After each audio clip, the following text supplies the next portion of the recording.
আসসালামু আলাইকুম। সবাই কেমন আছেন? আশা করি অনেক ভালো আছেন।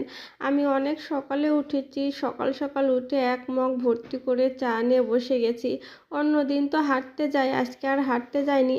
এজন্য ঘুম থেকে উঠেই আগে হাত মুখ ধুয়ে ফ্রেশ হয়ে চা নিয়ে বসে গেছি। আর আমাদের এখানে না কয়েকদিনের ভিতরে অনেক ঠান্ডা পড়ে গেছে।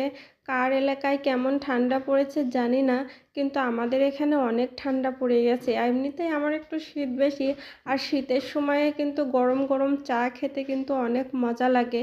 আর আমি তো যখনই চা খাই মগ ভর্তি করে খাই। চা আর টোস্ট বিস্কিট নিয়ে বসে গেছি। আমি কিন্তু অনেক মজা করে চা বানাই। কেউ যদি চা খেতে চাও আমার বাসায় আসতে পারো। আর আমার একটা বদ অভ্যাস আছে, ঘুম থেকে উঠেই আগে চা খাওয়া লাগবে, তারপরে অন্য কাজ। ওই জন্য আমি ঘুম থেকে উঠে হাত মুখ ধুয়ে আগে চা খেতে বসে যাই। এখানে আমি ভয়েস দিচ্ছিলাম, তারপরে দেখি যে আমার ভয়েসটা না ভালো হয়নি, তারপরে আবার নতুন করে ভয়েস দিলাম। আর ভয়েসটা তো সেরকম ভালো হয় না, ভালো করে দিতেও